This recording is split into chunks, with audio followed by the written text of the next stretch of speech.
Hello साथियों, welcome to planet 4। आप सभी को रोहित का नमस्कार। तिब्बत को लेकर ऐसा धमाका हुआ है कि पूरी दुनिया की नजरें चौंक गई हैं। नाटो देश के राष्ट्रपति खुद तिब्बत के समर्थन में समय निकालकर भारत की धरती पर उतरे हैं और जो कदम उन्होंने सबसे पहले उठाया है उसने चीन के होश उड़ा दिए हैं। उसकी चिल्लाहट लद्दाख की वादियों में गूंजने लगी है। बताया जा रहा है कि दलाई लामा अब तक कई देशों की यात्राएं कर चुके हैं, कई राष्ट्रपतियों, कई प्रधानमंत्रियों और शीर्ष नेताओं से मुलाकात कर चुके हैं, लेकिन शायद ये पहली बार है जब किसी देश का वर्तमान राष्ट्राध्यक्ष खुद तिब्बत के लिए भारत आया है और दलाई लामा से मिलने सीधा पहाड़ों की गोद में पहुंच गया है। अब तक दुनिया के तमाम देश चीन के डर से सहमे रहते थे। कोई भी राष्ट्राध्यक्ष कभी सामने आकर दलाई लामा से नहीं मिला, लेकिन अब जो खुलासा तिब्बती नेता ने किया है वो भारत की मिट्टी से किया है और उसके बाद से हर तरफ सन्नाटा है, जैसे सब सोच में डूब गए हों। वीडियो में जानेंगे कि आखिर वो कौन सा यूरोपीय देश है जो नाटो का सदस्य भी है, जो चीन से रत्ती भर भी नहीं डरता और जो अब दलाई लामा से मिलने के लिए खुद तिब्बत के समर्थन में चीन की सीमा तक पहुंच चुका है। अब जरा सोचिए, जब किसी नाटो देश का राष्ट्रपति या फिर किसी भी देश का वर्तमान राष्ट्राध्यक्ष सिर्फ तिब्बत के मुद्दे पर भारत आता है और दलाई लामा से मिलता है, तो चीन के केवल कान ही नहीं उसके रोंगटे खड़े हो जाते हैं, क्योंकि ये वही मुल्क है जो चीन की परवाह किए बिना उसकी आंखों में आंखें डालकर दलाई लामा से मिलने पहुंचा है। इसका मतलब साफ है, ये कोई मामूली देश नहीं है। इसने चीन की धमकियों को, उसके धौंस को सरेआम नकार दिया है और तिब्बत के लोगों के लिए सीधा हिमालय की गोद में आकर दलाई लामा से हाथ मिलाया है। अब यही नजारा देखकर चीन बुरी तरह तिलमिला गया है और बौखलाहट में उसने एक बेहद भयानक बयान जारी कर डाला है, जिसकी गूंज उसकी बेचैनी को खुद बयां कर रही है। अब आगे जानेंगे कि आखिर इस देश और दलाई लामा के बीच इतना गहरा रिश्ता क्या है। ऐसा क्या कहा इस देश के राष्ट्रपति ने तिब्बत को लेकर कि चीन की सत्ता में हलचल मच गई है और हर तरफ बेचैनी की लहर दौड़ गई है। और सबसे बड़ी बात, ये मुलाकात धर्मशाला में नहीं हो रही जहां आमतौर पर दलाई लामा का कार्य चलता है, बल्कि ये ऐतिहासिक भेंट चीन की सरहद पर लद्दाख के भीतर हो रही है और इसी वजह से ड्रैगन पूरी तरह से हड़बड़ाया हुआ है। इतना ही नहीं, इस वक्त बॉलीवुड का एक बेहद दमदार अभिनेता जो पाकिस्तान के खिलाफ फिल्मी चापाकल उखाड़ने वाले एक्शन के लिए जाने जाते हैं, वो भी लद्दाख पहुंच चुके हैं और यहां आकर उन्होंने भी दलाई लामा से मुलाकात की है। अब आप में से ज्यादातर लोग समझ ही गए होंगे कि हम किस अभिनेता की बात कर रहे हैं, जो असली जिंदगी में भी देशभक्ति की छाप छोड़ देते हैं। अब एक झलक उस अभिनेता की ओर भी डालेंगे, जानेंगे कि इन दिनों वो किस नई फिल्म की शूटिंग में व्यस्त हैं और लद्दाख पहुंचने के पीछे क्या वजह रही है उनकी। और फिर इसके बाद देखेंगे कि तिब्बत की वादियों में किस तरह चीन प्रकृति, पहाड़ और पानी के साथ खतरनाक खेल खेल रहा है, कैसे वो दुनिया का सबसे भयानक डैम बना रहा है जो न सिर्फ अरुणाचल बॉर्डर से सटी हुई जमीन पर है, बल्कि इसे बेहद संवेदनशील इलाका भी माना जाता है। सबसे बड़ी बात यह है कि इस डैम के जरिए चीन अब सिर्फ पानी नहीं रोक रहा, वो बिजली बनाकर पड़ोसी देशों पर अपनी पकड़ मजबूत करने की चाल भी चल रहा है। कैसे इस डैम के माध्यम से चीन अपने पड़ोसी देशों को बिजली सप्लाई करने की योजना बना चुका है और कैसे भारत के किन किन पड़ोसी देशों पर यह बिजली बनाकर असर डालने की कोशिश कर रहा है। तो आइए ये सभी खबरों को देखते हैं विस्तार से।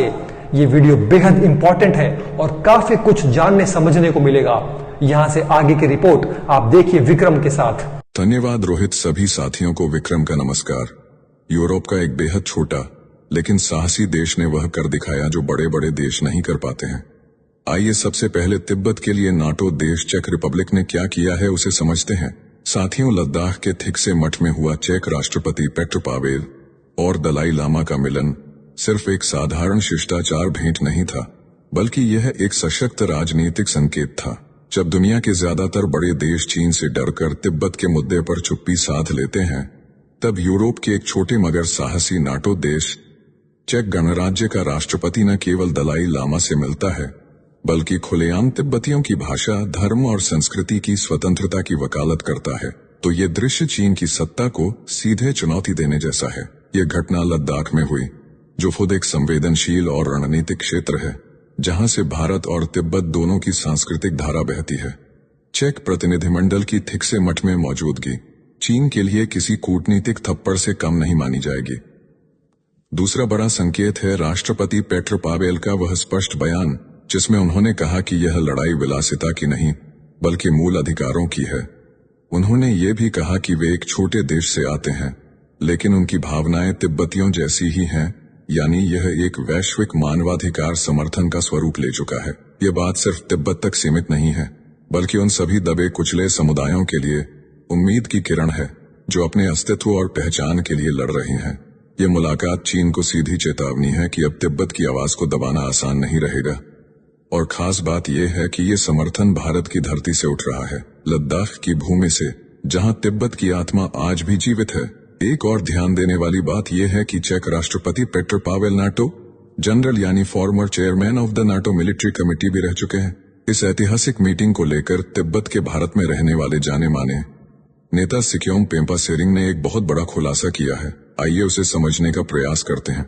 देखिए, सिक्योम पेम्पा सेरिंग की बातों का सार यह है कि दलाई लामा ने अपने जीवन काल में दर्जनों देशों की यात्राएं की हैं, कई राष्ट्राध्यक्षों से मिले हैं, लेकिन यह पहली बार हुआ है कि कोई राष्ट्राध्यक्ष खुद चलकर भारत के लद्दाख में दलाई लामा से मिलने आया हो।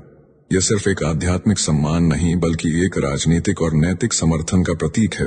चेक राष्ट्रपति ने सिर्फ औपचारिक मुलाकात नहीं की, बल्कि तिब्बती समुदाय के साथ समय बिताया, लद्दाख के आम लोगों के बीच गए और यह साफ संदेश दिया कि तिब्बत अकेला नहीं है। उनकी मौन उपस्थिति, उनका शांति से बैठना, मुस्कुराना और लद्दाख की जनता के साथ खड़ा होना, ये सब चीन के उस दावे को चुपचाप चुनौती देता है कि तिब्बत उसका आंतरिक विषय है। यह मुलाकात शब्दों से ज्यादा भावनाओं और समर्थन की तस्वीर बन गई जो पूरी दुनिया देख रही है। दूसरी महत्वपूर्ण बात यह है कि दलाई लामा इस समय लद्दाख में पूरे 1 महीने के प्रवास पर है और भारत सरकार ने चुपचाप इस यात्रा को अनुमति देकर चीन को एक स्पष्ट संदेश दे दिया है। दलाई लामा ने 6 जुलाई को लद्दाख में अपना 90वां जन्मदिन मनाया और 12 जुलाई से लगातार वहां मौजूद हैं। भारत सरकार का यह मौन समर्थन ही चीन के लिए एक बड़ा कूटनीतिक झटका है, क्योंकि चीन बार बार भारत पर दबाव बनाता है कि दलाई लामा की गतिविधियों पर लगाम लगाई जाए, लेकिन लद्दाख की पर्वत श्रृंखलाओं से उठी यह शांति और स्वतंत्रता की आवाज अब केवल लद्दाख या भारत तक सीमित नहीं रही। यह अब एक वैश्विक चेतना बन चुकी है। तिब्बत अब एक भूगोल नहीं बल्कि एक विचार बन चुका है, जिसे दुनिया के और भी देश समर्थन देने के लिए तैयार होते दिख रहे हैं। अब सवाल है कि यह मुलाकात चीन के लिए जोरदार झटका कैसे है। तो सुनिए, लद्दाख की उन शांत पहाड़ियों में जो मुलाकात हुई वो सिर्फ एक आध्यात्मिक नेता से मिलने भर का मामला नहीं था, बल्कि अंतर्राष्ट्रीय राजनीति के शतरंज पर एक बड़ा कदम माना जा रहा है। जब चेक गणराज्य के राष्ट्रपति पेट्र पावेल ने दलाई लामा से मुलाकात की तो उन्होंने सिर्फ एक आध्यात्मिक बधाई नहीं दी, बल्कि बीजिंग को सीधी चुनौती दे डाली। चीन की वन चाइना पॉलिसी के अनुसार तिब्बत उसका आंतरिक हिस्सा है और दलाई लामा को वह एक अलगाववादी नेता मानता है। ऐसे में जब किसी देश का सर्वोच्च नेता दलाई लामा से मिलता है तो चीन उसे अपने खिलाफ डिप्लोमेटिक हमला मानता है। यही कारण था कि चीन ने आधी रात को प्रेस बयान जारी किया और चेक गणराज्य को साफ साफ धमकी दी कि वह इस हरकत का विरोध करता है और भविष्य में ऐसा कोई संपर्क नहीं होना चाहिए। अब दूसरी तरफ चेक राष्ट्रपति कार्यालय की सफाई आई कि यह मुलाकात पूरी तरह से निजी स्तर पर हुई थी, यानी सरकार का इससे कोई लेना देना नहीं था। राष्ट्रपति पावेल ने जापान दौरे के बाद भारत का निजी दौरा किया और वे दलाई लामा को उनके 90वें जन्मदिन की शुभकामनाएं देने आए थे। उन्होंने अपनी आधिकारिक टीम से हटकर अलग से इस भेंट को अंजाम दिया ताकि यह संदेश दिया जा सके कि यह सरकार की आधिकारिक विदेश नीति नहीं बल्कि एक व्यक्तिगत श्रद्धांजलि है। लेकिन भले ही यह मुलाकात निजी रही हो, चीन को यह बात कचोट गई, क्योंकि दुनिया के सामने तिब्बत मुद्दा फिर से उठने लगा है और चीन को डर है कि इससे उसकी पकड़ कमजोर दिखेगी। इस पूरी घटना ने यह साफ कर दिया कि दलाई लामा आज भी अंतर्राष्ट्रीय राजनीति में एक शक्तिशाली प्रतीक बने हुए हैं, जिनसे मिलने भर से एक महाशक्ति की नींद उड़ जाती है। अब सवाल है कि चेक रिपब्लिक और दलाई लामा के बीच इतना गहरा रिश्ता कैसे बना हुआ है। चेक रिपब्लिक ने चीन पर कौन से बड़े आरोप लगाए थे जिसकी चर्चा अब हो रही है, तो इसे जरा समझिए। चेक गणराज्य के वर्तमान राष्ट्रपति पेट्र पावेल उस ऐतिहासिक विरासत को आगे बढ़ा रहे हैं जो उनके देश के पहले लोकतांत्रिक राष्ट्रपति वाक्लाव हावेल ने शुरू की थी। वाक्लाव हावेल और दलाई लामा के बीच गहरी मित्रता थी और उसी मानवीय व लोकतांत्रिक मूल्यों की कड़ी को आज भी चेक नेतृत्व आगे बढ़ा रहा है। यही कारण है कि चेक और चीन के रिश्तों में बीते कुछ वर्षों से लगातार खटास बनी हुई है। चीन पर चेक के विदेश मंत्रालय पर साइबर अटैक का आरोप लगाना, ताइवान के नेताओं से चेक अधिकारियों की मुलाकातें और यहां तक कि ताइवान की पूर्व राष्ट्रपति साई इंग वेन की प्राग यात्रा ने बीजिंग को भड़काया है। चीन को लगता है कि चेक जानबूझकर उसकी वन चाइना पॉलिसी को चुनौती दे रहा है। ऐसे में जब राष्ट्रपति पावेल ने भारत में आकर दलाई लामा से मुलाकात की तो बीजिंग के लिए यह कूटनीतिक थप्पड़ जैसा था। वह भी तब जब भारत की धरती पर यह सब हुआ, जहां खुद चीन की नजरें सालों से तिब्बतियों की गतिविधियों पर टिकी रहती हैं। अगला सवाल है कि भारत और दलाई लामा से चीन को क्या परेशानी होती है। तो देखिए, भारत में दलाई लामा सिर्फ एक आध्यात्मिक संत नहीं है, बल्कि एक रणनीतिक प्रतीक भी है। चीन की तानाशाही नीतियों के खिलाफ आज भी उनका अस्तित्व लोकतंत्र और आजादी की आवाज बन चुका है। लगभग 70,000 तिब्बती शरणार्थी भारत में रहते हैं और दलाई लामा का मुख्यालय भी यहीं स्थित है। भारत हमेशा से तिब्बत की भावनाओं का सम्मान करता आया है और यही बात चीन के लिए वर्षों से चिंता का कारण रही है। भारत के विदेश नीति विशेषज्ञ मानते हैं कि दलाई लामा की भारत में मौजूदगी चीन पर एक रणनीतिक दबाव बनाए रखने का जरिया है, एक ऐसा शांत हथियार जो बिना गोली चलाए बीजिंग को परेशान करता है। जब चीन ने चेक को धमकी दी कि वो इस मुलाकात के नकारात्मक प्रभाव को खत्म करे, तो यह दिखा कि दलाई लामा अब सिर्फ धार्मिक नेता नहीं, बल्कि चीन की नीतियों के खिलाफ खड़े वैश्विक प्रतिरोध का प्रतीक बन चुके हैं। और भारत इस प्रतिरोध की सबसे सुरक्षित और सशक्त भूमि बन चुका है। इसी के साथ अब देखते हैं कि जब सनी देओल और दलाई लामा की मुलाकात हुई तो क्या क्या जानने और सुनने को मिला। जरा ध्यान से सुनिए, क्योंकि इस मुलाकात में काफी कुछ सीखने को मिलने वाला है। तो सनी देओल की यह मुलाकात सिर्फ एक फिल्मी सितारे की किसी प्रसिद्ध व्यक्ति से मुलाकात नहीं थी, बल्कि यह एक ऐसा क्षण था जहां एक एक्टर का रौबदार अंदाज एक आध्यात्मिक गुरु के शांत स्नेही स्पर्श के आगे नतमस्तक होता दिखा। लद्दाख की वादियों में जब सनी देओल ने तिब्बती धर्मगुरु दलाई लामा से भेंट की तो वह क्षण केवल कैमरे के लिए नहीं था, वह उनके मन की गहराइयों तक उतर गया। इंस्टाग्राम पर साझा की गई तस्वीर में सनी झुककर दलाई लामा के हाथ पकड़ते हैं और दलाई लामा प्रेम पूर्वक उनके माथे को स्पर्श करते हैं। यह दृश्य खुद में एक संदेश देता है कि शक्ति और अहंकार भी उस जगह विनम्र हो जाते हैं जहां करुणा और बुद्धिमत्ता का वास होता है। सनी देओल ने इस मुलाकात को गौरव और आभार का गहरा क्षण बताया, क्योंकि दलाई लामा की उपस्थिति ने उनके भीतर एक ऐसी शांति भर दी जिसे शब्दों में बयां करना कठिन है। अब अगर आप दलाई लामा के जन्मदिन पर दिए गए संदेश को समझना चाहें तो उसमें उन्होंने जीवन की सबसे बड़ी सच्चाई को सरल भाषा में बताया कि मन की शांति सिर्फ तब आती है जब हमारे भीतर करुणा हो, यानी दूसरों के लिए दया और संवेदना हो, और हृदय में अच्छाई हो। इसका मतलब ये है कि बाहरी दौलत, शोहरत या ताकत से शांति नहीं मिलती, बल्कि जब आप दूसरों के लिए सच्चे दिल से कुछ महसूस करते हैं तब आपके भीतर का तूफान शांत होता है। यही बात सनी देओल के अनुभव में भी झलकती है। एक ऐसा इंसान जो पर्दे पर गुस्से और शक्ति का प्रतीक माना जाता है, वह एक बुजुर्ग संत के स्पर्श से मन की सच्ची शांति पा गया। यही मुलाकात आध्यात्मिक इतिहास बन गई, क्योंकि इसमें दिखा कि असली ताकत भीतर की होती है और असली नायक वही होता है जो झुककर विनम्रता सीखता है। अब सवाल है कि सनी देओल अचानक दलाई लामा के पास कैसे पहुंच गए। तो देखिए, सनी देओल इन दिनों एक खास यात्रा पर हैं, जो केवल पहाड़ों के सौंदर्य या सड़क पर रोमांच भर नहीं है, बल्कि एक पिता और पुत्र के रिश्ते को और भी मजबूत करने वाला, दिल और आत्मा को जोड़ने वाला सफर है। उन्होंने अपने बेटे के साथ हिमालय की एक रोड ट्रिप शुरू की है, जहां वे बारालाचा, ला पास जैसे ऊंचे और खूबसूरत स्थलों से गुजरे।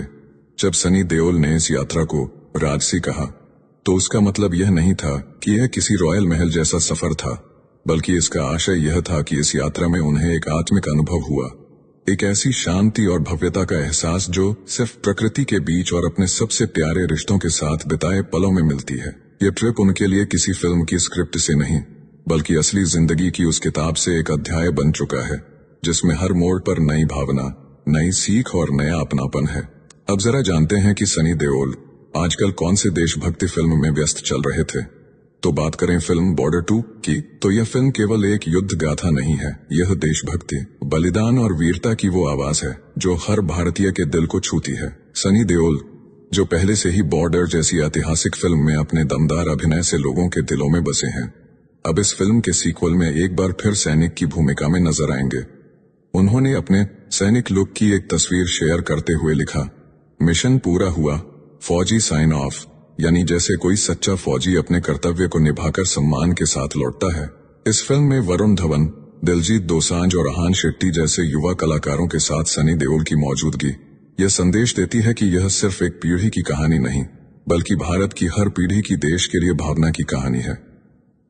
फिल्म के निर्देशक अनुराग सिंह और निर्माता जेपी दत्ता जैसे अनुभवी नामों के जुड़ने से यह प्रोजेक्ट एक भावनात्मक और प्रेरणादायक यात्रा बन गया है। जब सनी देओल जैसे अभिनेता आध्यात्मिक संत से मिलते हैं, देशभक्ति की फिल्म करते हैं और अपने बेटे संग हिमालय की यात्रा पर जाते हैं, तो यह तस्वीर नहीं बल्कि जीवन के बड़े संदेश बन जाते हैं। शांति, सेवा और संबंध। अब जरा समझते हैं कि कैसे तिब्बत का इस्तेमाल करके चीन पूरे दक्षिण एशिया पर अपना कंट्रोल जमाना चाहता है।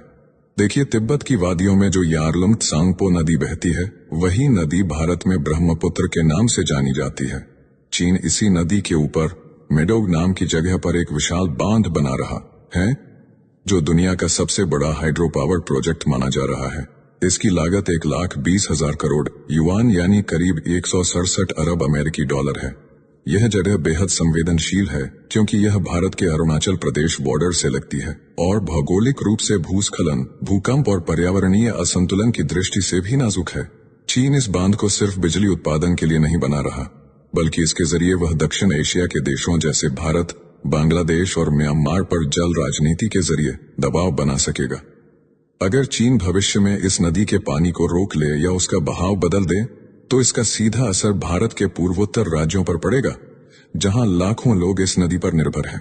अब बात करें चीन के असली इरादों की, तो यह प्रोजेक्ट दरअसल चीन की उस रणनीति का हिस्सा है जिसमें वह तिब्बत को पूरी तरह अपने नियंत्रण में रखकर वहां के संसाधनों का भरपूर दोहन करना चाहता है। चीन इस बांध को सदी का प्रोजेक्ट कह रहा है, क्योंकि यह न सिर्फ बिजली उत्पादन में दुनिया में रिकॉर्ड बनाएगा, बल्कि इसके जरिए वह खुद को वर्ष 2060 तक कार्बन न्यूट्रल यानी पर्यावरण संतुलन के लक्ष्य में अग्रणी देश साबित करना चाहता है। मगर सच्चाई यह है कि यह पर्यावरण और भू राजनीति दोनों के लिए खतरे की घंटी है। तिब्बत की नदियां सिर्फ चीन की नहीं है, वे नेपाल, भारत, बांग्लादेश तक जीवन देती हैं। चीन इस प्रोजेक्ट से पर्यटन और उद्योग का हवाला दे रहा है, लेकिन असल में यह एक जल ब्रह्मास्त्र बन रहा है जो दक्षिण एशिया के भविष्य को नियंत्रित कर सकता है। यही कारण है कि भारत सहित कई देश इस परियोजना को लेकर गहरी चिंता में हैं, लेकिन चीन बिना किसी अंतर्राष्ट्रीय सहमति के इसे आगे बढ़ा रहा है। एक बार फिर से ध्यान दीजिए, चीन का जो यह महाबांध प्रोजेक्ट है, वह केवल बिजली बनाने के लिए नहीं, बल्कि पूरे दक्षिण एशिया पर चीन की रणनीतिक पकड़ मजबूत करने के लिए तैयार किया जा रहा है। जब यह बांध पूरा होगा तो इससे इतनी ज्यादा बिजली बनेगी कि नेपाल, भूटान, बांग्लादेश, म्यांमार और यहां तक कि भारत तक को बिजली सप्लाई की जा सकेगी। बांग्लादेश और म्यांमार जैसे देश जो पहले से ही बिजली की भारी किल्लत झेलते हैं, उन्हें यह प्रोजेक्ट चीन की बड़ी मेहरबानी जैसा लगेगा। मगर यहीं पर चीन की असली चाल शुरू होती है, क्योंकि जैसे ही ये देश चीनी बिजली पर निर्भर हो जाएंगे, वैसे ही चीन के पास इन देशों पर आर्थिक और राजनीतिक दबाव डालने का एक नया हथियार आ जाएगा। यह डैम धीरे धीरे चीन को एक सुपर एनर्जी पावर में बदल सकता है, जो पूरे दक्षिण एशिया को अपने बिजली के जाल में फंसा लेगा। अब बात करें भारत की, तो भारत ने इस पर तीखा ऐतराज जताया है, क्योंकि ब्रह्मपुत्र नदी नहीं बल्कि भारत के पूर्वोत्तर राज्यों की जीवन रेखा है। अगर चीन इस नदी के बहाव को रोके या नियंत्रित करे, तो असम, अरुणाचल और बांग्लादेश तक सूखे और बाढ़ दोनों का खतरा बढ़ सकता है।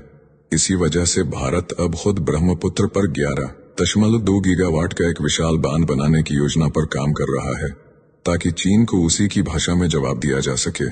लेकिन चीन सिर्फ बातों से रुकने वाला नहीं, वह कह रहा है कि सब कुछ पारदर्शिता से होगा और पर्यावरण को कोई खतरा नहीं होगा। जबकि बांग्लादेश खासकर डरा हुआ है, क्योंकि उसकी आधी से ज्यादा खेती इसी नदी के पानी पर टिकी हुई है। अगर चीन कभी मनमानी करने लगे तो बांग्लादेश में सूखा पड़ सकता है। इसलिए यह बांध अब केवल एक इंजीनियरिंग प्रोजेक्ट नहीं रहा, बल्कि एक डिप्लोमेटिक हथियार बन चुका है, जो दक्षिण एशिया के देशों के भविष्य की दिशा, आजादी और सुरक्षा तीनों को तय करेगा। इस वीडियो में फिलहाल इतना ही। जल्द मिलते हैं एक और नई अपडेट के साथ। जाने से पहले वीडियो को लाइक करके चैनल को सब्सक्राइब कर लें।